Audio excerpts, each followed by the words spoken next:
Greece has over 200 inhabited islands, but they don't feel like one destination. In the west, the islands are green, shaped by rainfall and closer ties to Italy. Further east, they become drier, brighter, and more exposed to wind. Some are built around tourism. Others still feel local, even in peak season. This is a journey across Greece, from the Ionian Sea to the far edge of the Aegean.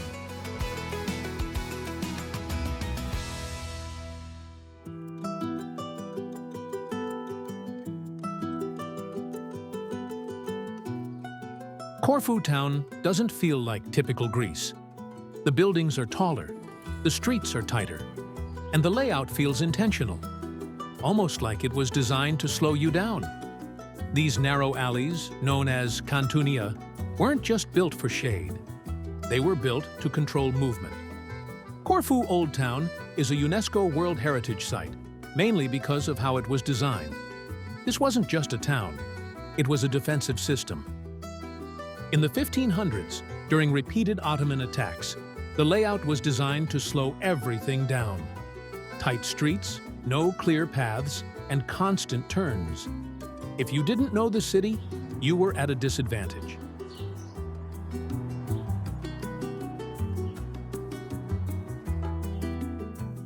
Right next to it, the old fortress of Corfu shows how serious that system was. Corfu was one of the few parts of Greece that never fell to the Ottoman Empire. It was attacked multiple times, especially in the 1500s. And every time it held. That changed everything. While much of Greece developed under Ottoman influence, Corfu stayed connected to Western Europe. And you can still see that difference just by walking through the streets. And this is where the difference becomes clear. If you came here expecting the typical Greek island atmosphere, this isn't it. Corfu town feels more like a mix of Italy and France, with just enough Greece to remind you where you are.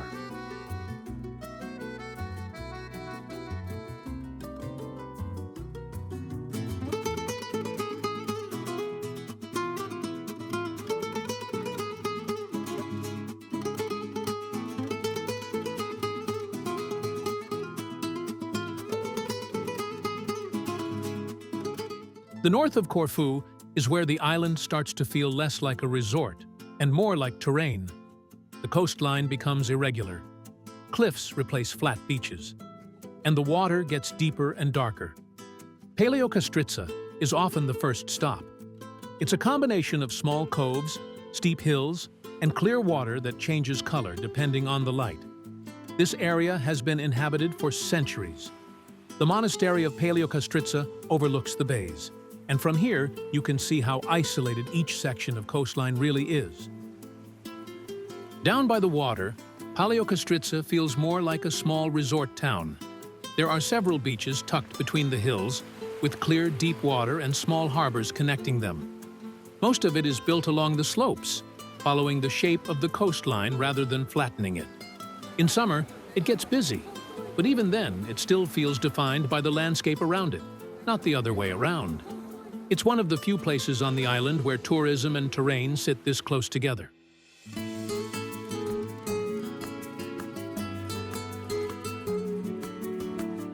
But the most important location in the north isn't by the water. It's above it. Angela Castro was built as a last line of defense. If coastal areas were breached, this is where people retreated. At 300 meters high, it's difficult to reach even today. And historically, it worked. Despite multiple invasions, this fortress was never captured. From the top, you can see why. Everything is visible from here.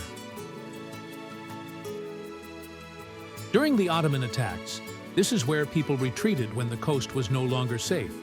It could hold entire communities, which made it one of the most important strongholds on the island. Today, you can still walk up to it. It's a steep climb, but once you reach the top, it's easy to understand why it was never taken.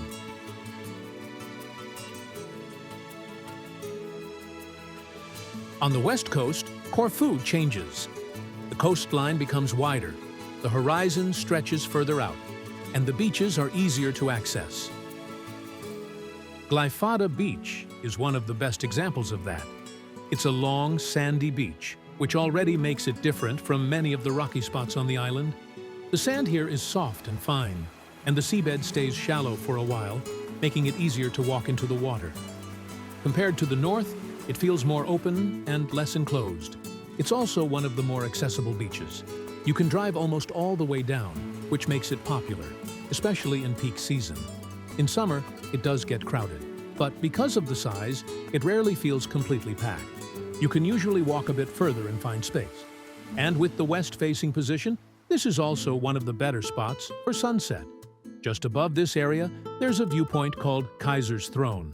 It's a quick stop, but from here, you get a full view across the west coast, enough to understand how the landscape opens up compared to the rest of the island.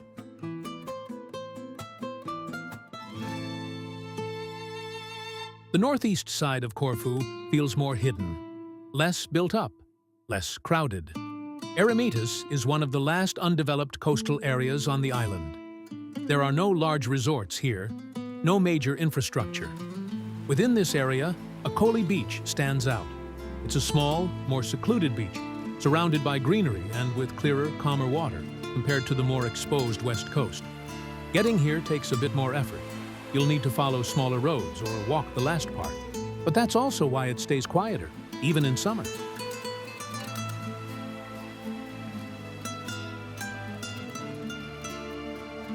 The southwest of Corfu feels more open and less defined. Fewer cliffs, longer stretches of coastline, and more space between everything. Halikunas Beach is one of the longest beaches on the island. It runs for several kilometers, with sand dunes behind it and very little development directly on the beach. It's more exposed to the wind, which makes the water rougher at times, but also gives the whole area a different feel compared to the calmer bays in the north.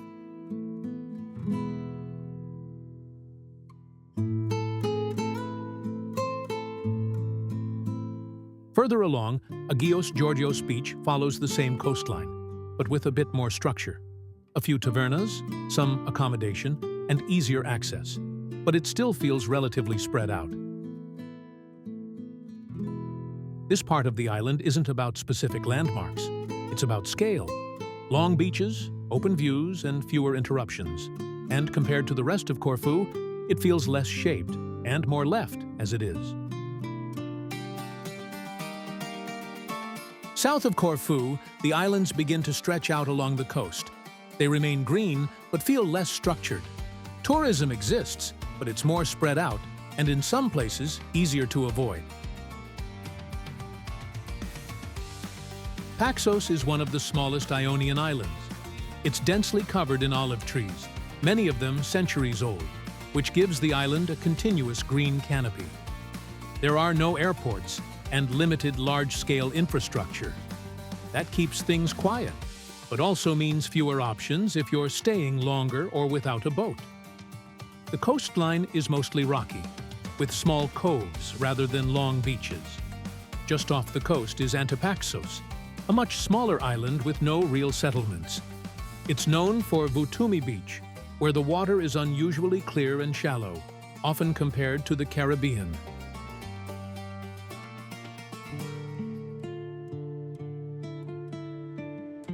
Lefkada is often grouped with the Ionian Islands, but in practice, it feels slightly different. The main reason is access.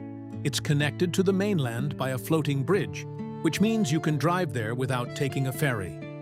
That changes the rhythm of travel completely and makes it one of the easiest islands to include in a road trip. The landscape is defined by contrast. On the west coast, steep cliffs drop into bright blue water. Beaches like Porto Katsiki, Egremni, and Kathisma are known for their scale and color, but they're not always easy to reach. Many require long staircases, and conditions can change depending on wind and sea. Swimming is not always calm, and the experience can feel more exposed than on other Greek islands. The east coast is calmer. Here, the water is flatter, the coastline more developed, and small towns like Nidri function as local hubs. This side is easier for boating, and generally more accessible. Inland, Lefkada is mountainous. Roads are narrow and winding, and villages are scattered rather than centralized. That adds to the sense of space, but also means getting around takes time. Tourism is present, especially in summer, but it's less concentrated. There isn't one dominant town or single focal point. Instead, the island spreads visitors across multiple areas. For some, that makes it feel less defined. For others, it's one of the reasons it works.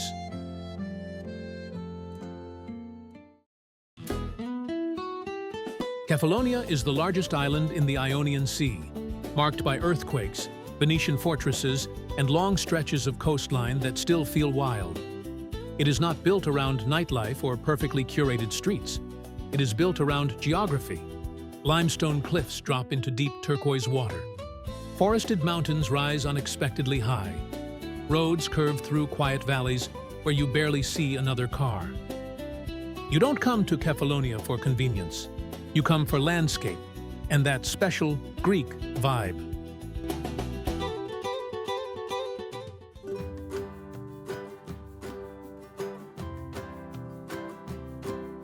Myrtos Beach is the image most people associate with Kefalonia. From the clifftop viewpoint, it looks almost unreal. A bright white crescent framed by limestone cliffs and the deep blue Ionian Sea.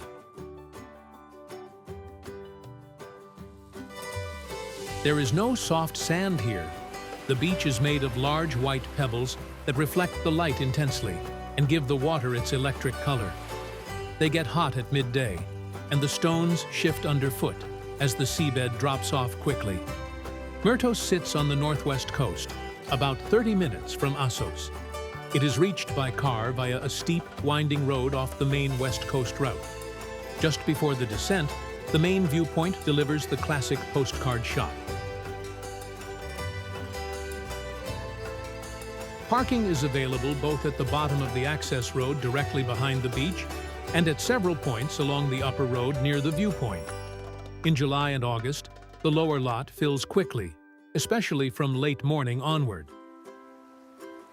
Arriving before 9 a.m. or later in the afternoon means fewer people and better light. There are limited facilities, a seasonal beach bar, a few organized sunbeds and umbrellas, and basic toilets, but no large promenade or restaurant strip. Sea conditions vary. On calm days, the water is clear and inviting. When winds pick up, waves can become powerful, and the sudden depth makes swimming challenging. So it is important to assess conditions carefully. Myrtos is not about comfort. It is about scale, contrast, and one of the most striking coastal views in the Ionian.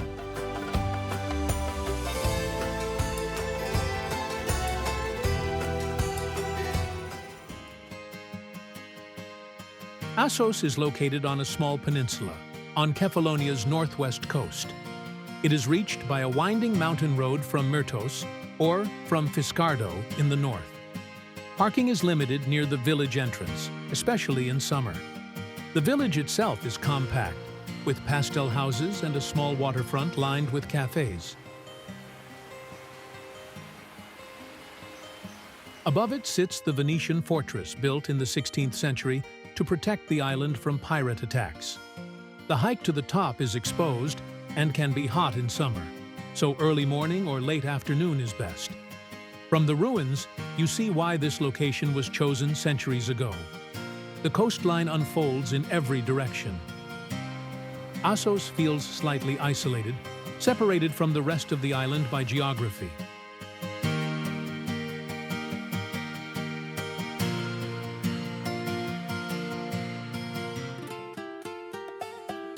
Fiskardo feels different from the rest of Kefalonia. Located at the very northern tip of the island, about an hour's drive from Argostoli, it is one of the few places that survived the 1953 earthquake largely intact.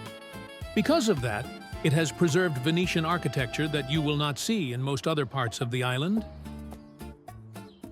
The harbor is the heart of the village, and the atmosphere shifts throughout the day. In the morning, it feels quiet and local. By afternoon, especially in summer, It becomes busier as day trippers explore the promenade. The town center is compact and easy to walk. A single waterfront street curves around the harbor, lined with tavernas, cafes, small boutiques, and mini-markets. Behind the waterfront, narrow lanes lead slightly uphill into residential streets with restored houses and shaded courtyards. If you walk just 5 to 10 minutes away from the harbor, the atmosphere becomes noticeably quieter. There are small coves nearby.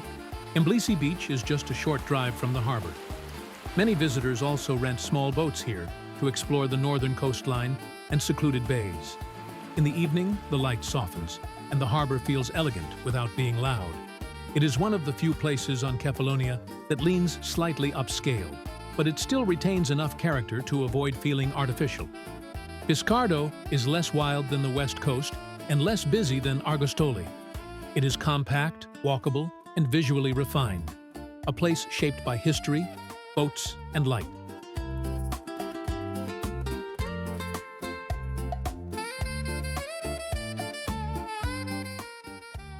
Melisani Cave is located near Sami on the east coast and is easily reached by car. A short staircase leads down to the underground lake, where small rowboats take visitors across the water. Around midday, sunlight enters through a collapsed section of roof and illuminates the lake in bright blue tones. The visit is structured and relatively short.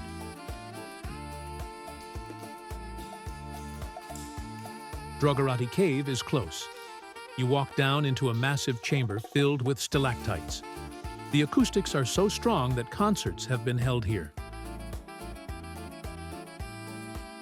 Argostoli is the capital of Kefalonia and the island's main working town. It sits on the southwest coast along a wide natural harbor and feels more lived in than resort-focused villages. The town center revolves around Platea Valianou, the main square a few blocks from the waterfront. It is practical rather than grand, with cafes filling up in the evenings as locals gather. Nearby, Lithostroto is the main pedestrian street, lined with bakeries, small shops, and everyday stores instead of souvenir stands. Argostoli was almost completely destroyed in the 1953 earthquake and rebuilt afterward, which explains its mostly modern, functional architecture. You do not come here for preserved Old Town charm, but to see how the island operates day to day. Along the harbor, especially near the Debose Bridge, sea turtles are often visible in the morning close to the fishing boats. The waterfront promenade is a popular evening walking spot with open views across the bay. Kefalonia International Airport is about a 10 to 15-minute drive south of town, making Argostoli the most convenient base on the island, with easy access to beaches and villages within 30 to 45 minutes by car.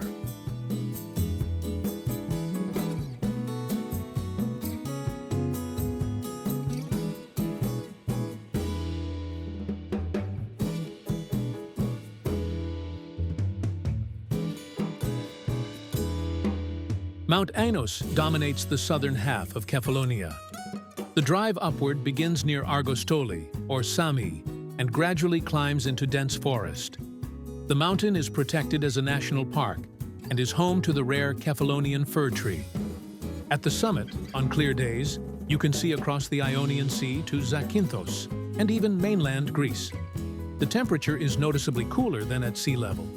It feels unexpectedly alpine for a Greek island. The mountain is over 1,600 meters high.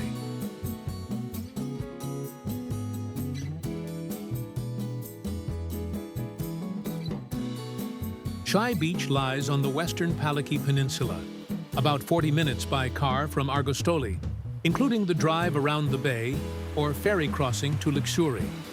Unlike Myrtos, Chi has soft reddish sand and a gently sloping seabed. The surrounding clay cliffs are known for their soft texture. The water is usually calmer here, making it more accessible for relaxed swimming. It feels less dramatic, but more comfortable.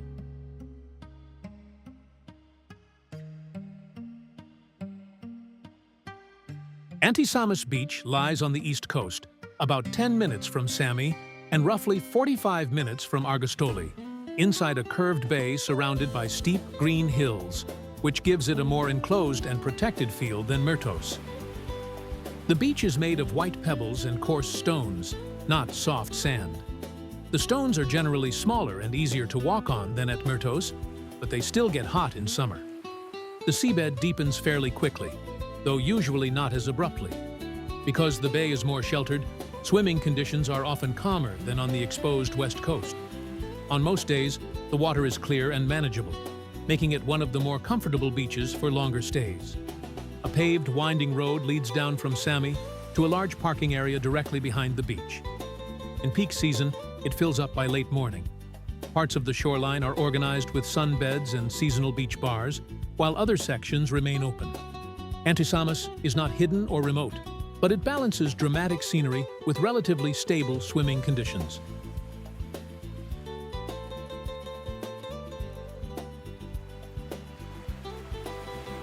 Agia Eleni lies on the outer western edge of the Paliki Peninsula, about 20 minutes from Lixouri by car.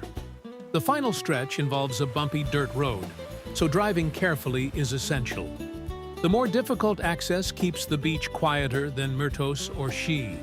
The shoreline is a mix of sand and small pebbles. Waves can be strong because it faces the open Ionian Sea.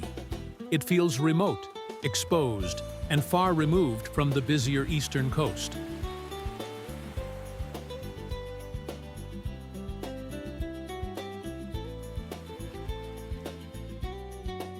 Sami functions as one of the island's main ferry ports.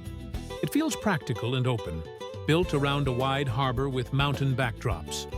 The waterfront promenade runs parallel to the marina, lined with tavernas, cafes, and small hotels.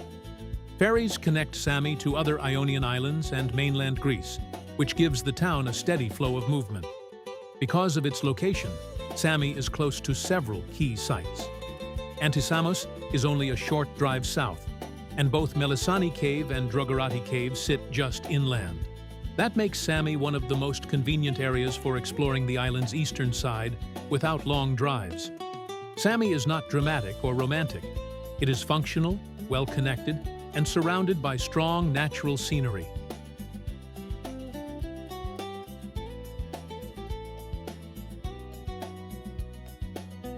The best time to visit Kefalonia is late May to June and September to early October, when the sea is warm, the weather is stable, and the island is noticeably less crowded than in peak July and August. Kefalonia is not polished in every corner. Some towns are modern, some beaches are pebbled, and the roads can be slow and winding. Personally, I prefer islands with more soft and sandy beaches, but there are other very good reasons to come to Kefalonia. It's a place where you move around, explore different coasts, and adjust expectations.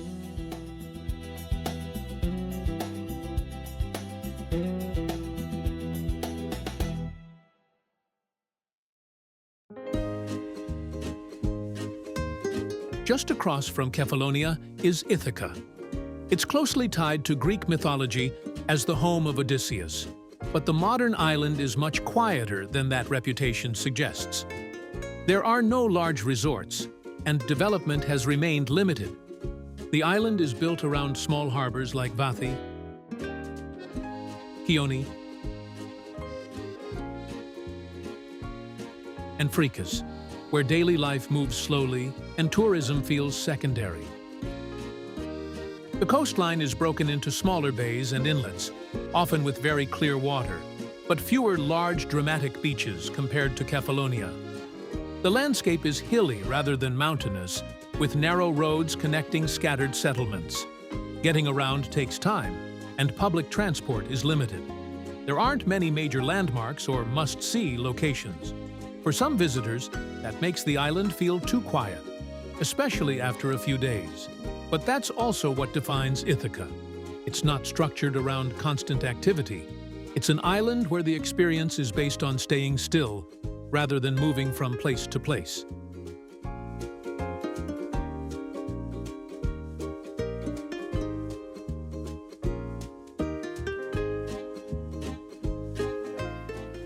Further south, Zakynthos is one of the most recognizable islands in Greece. Navaggio Beach, with its shipwreck and surrounding cliffs, has become one of the most photographed locations in the country. In peak season, it gets crowded quickly.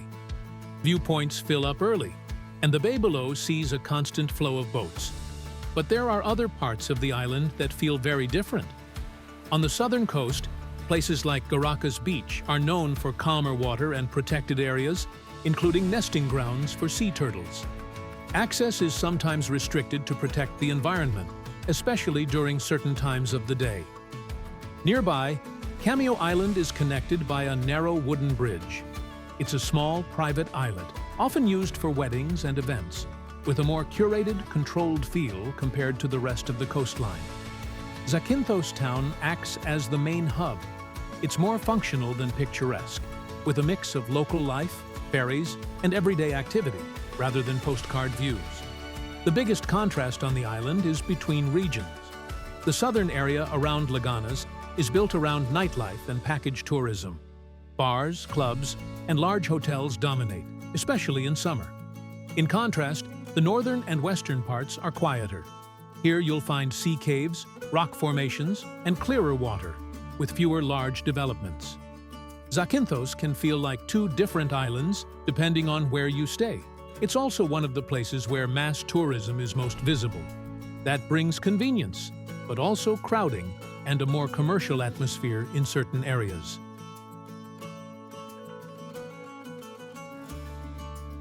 Across the Ionian Islands, the pattern is clear.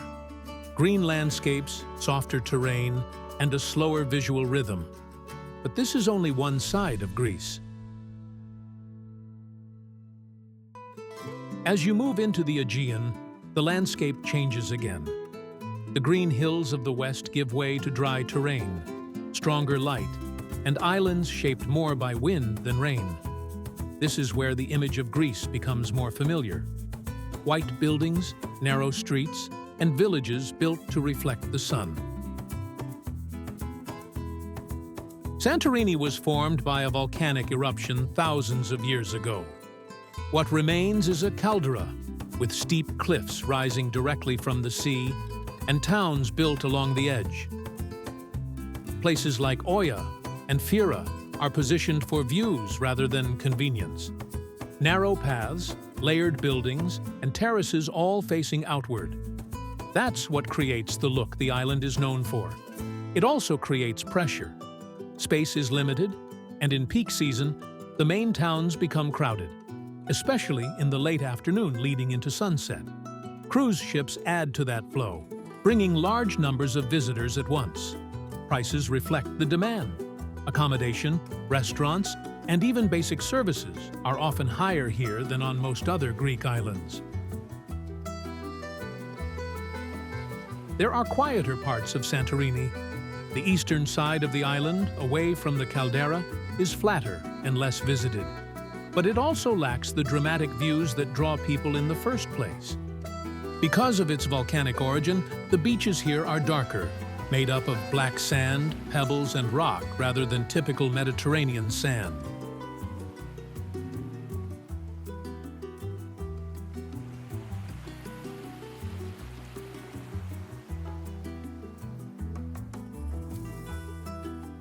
Santorini is one of the most visually distinct islands in Greece, but it's also one of the least relaxed, especially during peak months.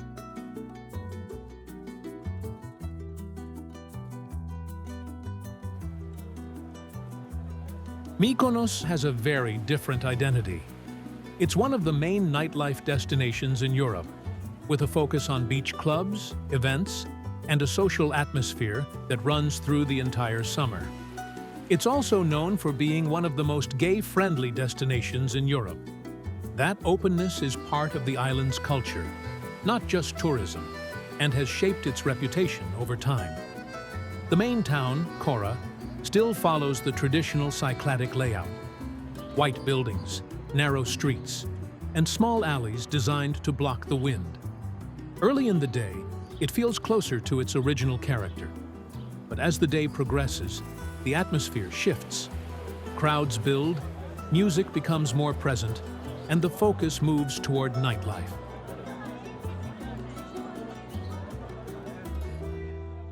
It is also one of the most expensive islands in Greece. Prices for accommodation, food, and beach access can be significantly higher than average. In some areas, even basic beach setups come at a cost. There are quieter parts of the island, especially on the northern coast, but they're less developed and harder to reach. Overall, the island is not designed for a slow pace. It's built for energy, and that's what most people come for.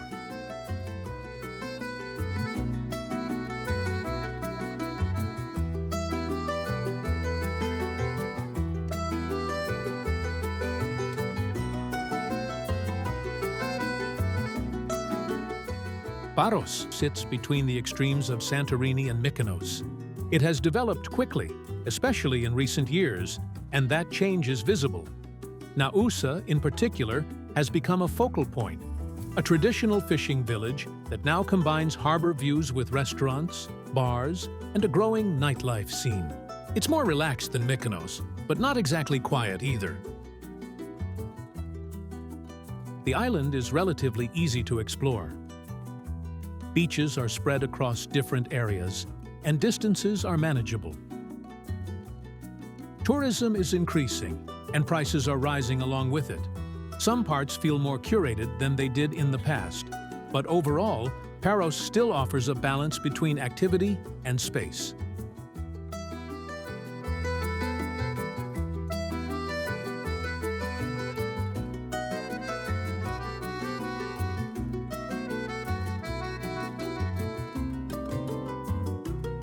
Naxos is the largest island in the Cyclades, and it feels more self-contained.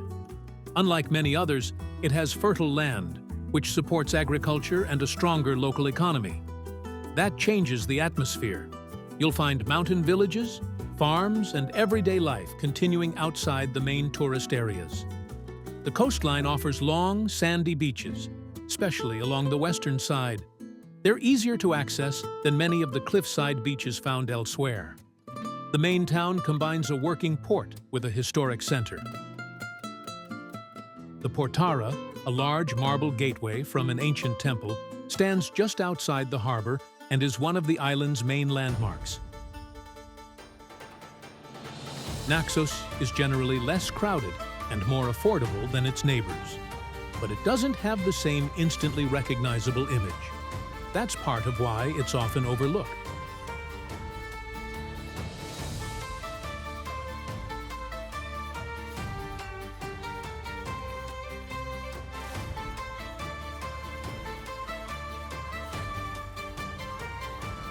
Milos stands out because of its geology. The island was shaped by volcanic activity, which created a coastline that's irregular and varied.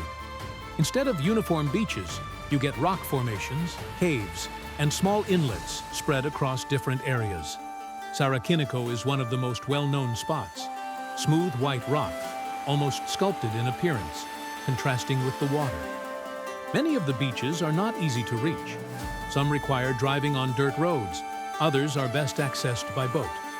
That makes exploring the island more time-consuming, but also more varied. Milos has grown in popularity in recent years, largely through social media. Visitor numbers are increasing, but it still feels less crowded than other Greek islands.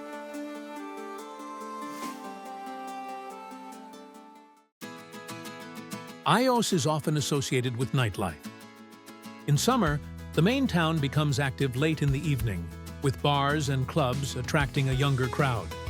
During the day, the island feels different. Beaches are quieter, and the overall pace slows down. It's smaller than many of its neighbors, which makes it easier to get around, but the identity is still strongly tied to its party scene.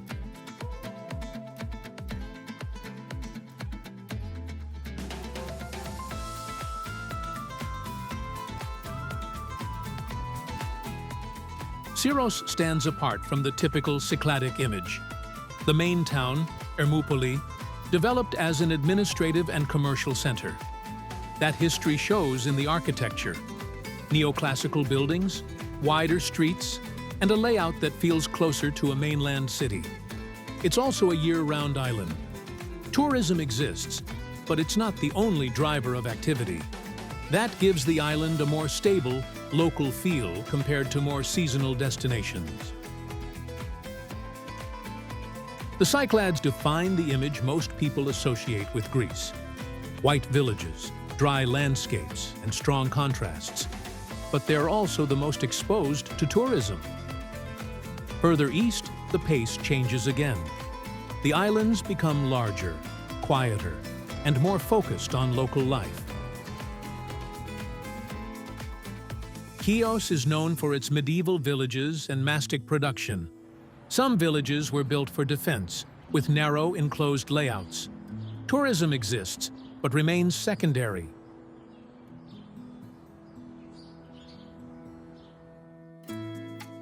Samos is greener than most Aegean islands. It combines mountains, forests, and historical sites. Tourism is present, but not overwhelming.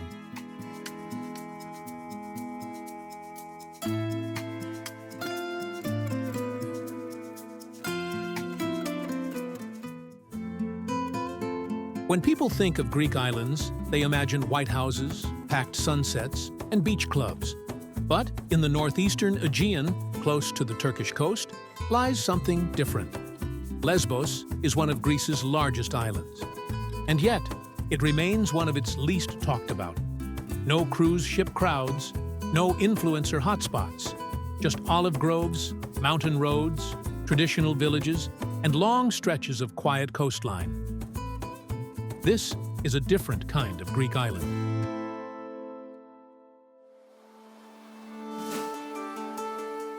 Mytilene is not just the capital of Lesbos, it is one of the oldest continuously inhabited cities in Greece. In antiquity, it was a major cultural and economic center in the Aegean. The lyric poet Sappho was born here around the 6th century BCE, and the island once rivaled Athens in influence.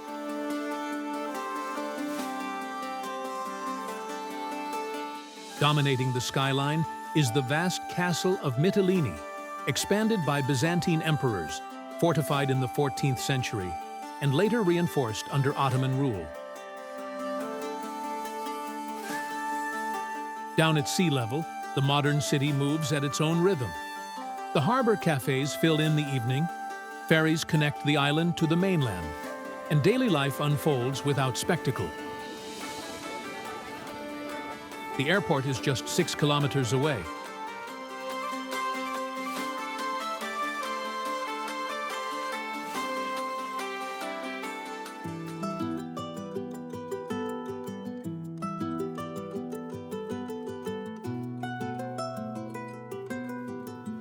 Molivos carries its ancient name, Mythimna, deep in its foundations. In antiquity, it was a rival city to Mytilene, and played a significant role in regional politics and trade. Its elevated position made it a natural defensive stronghold. The castle that crowns the hill reflects centuries of strategic importance. Below the fortress, tightly packed stone houses cascade toward the harbor. Many date back hundreds of years, their architecture shaped by practical needs and local materials. Molivos comes alive at night. Illuminated stone houses and restaurants reflect in the calm, dark waters, creating a glittering bay. Walk up to the castle in the late afternoon. The light over the Aegean is at its best, and the views stretch all the way toward the Turkish coastline.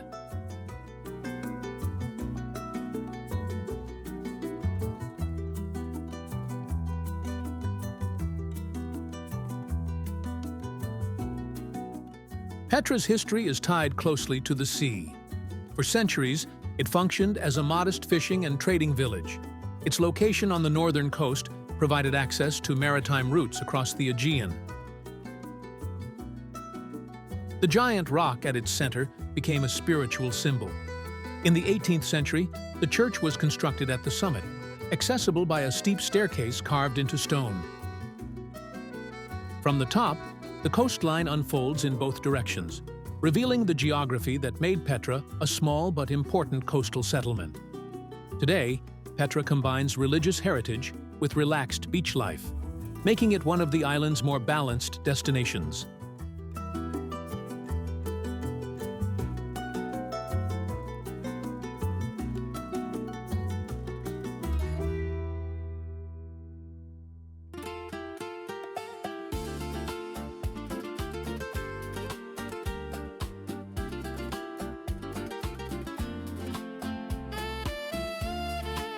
Plomari's identity was shaped during the late Ottoman period when trade expanded across the eastern Mediterranean. Shipping, olive oil, and soap production brought prosperity, but it was ouzo that defined the town's long-term legacy.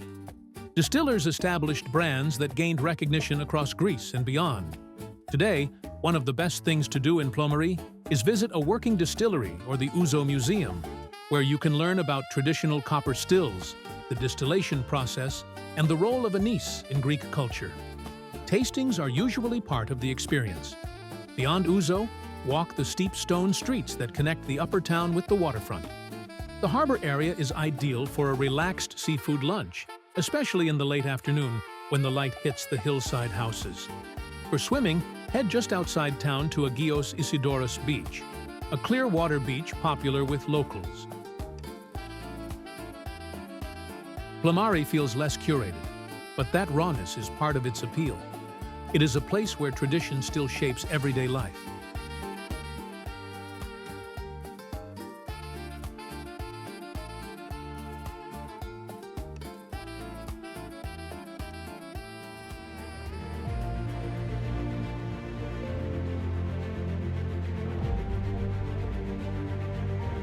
Located in the south-central part of the island, Mount Olympos offers one of the best panoramic viewpoints on Lesbos.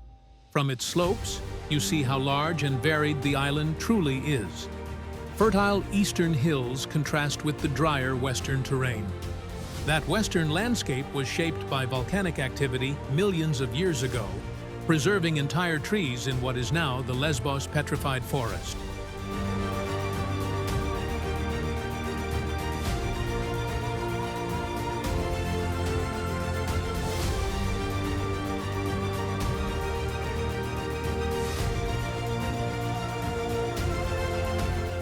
The beaches of Lesbos are varied, and that variety defines the island. On the southern coast, Patera Beach is long, wide, and mostly sandy. The sand makes it easy to walk on, and the shoreline slopes gently into the water. Swimming here is usually calm and straightforward, especially on windless days. Because the beach stretches for kilometers, it rarely feels crowded, even in high season. In contrast, the western coastline near Sigri has a more rugged character. Beaches here can include a mix of sand, small pebbles, and darker volcanic rock. Underfoot, it feels firmer and more natural, sometimes uneven in places. The water is clear and often slightly cooler, and the area can be windier due to its exposed position in the Aegean. Together, they show two sides of Lesbos, one soft and expansive, the other raw and shaped by geology.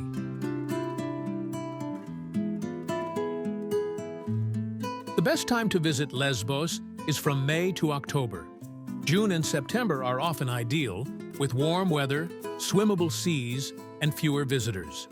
July and August are high season, when beach towns are busier, temperatures rise above 30 degrees, and prices are higher, but the island still feels calmer than many other Greek destinations.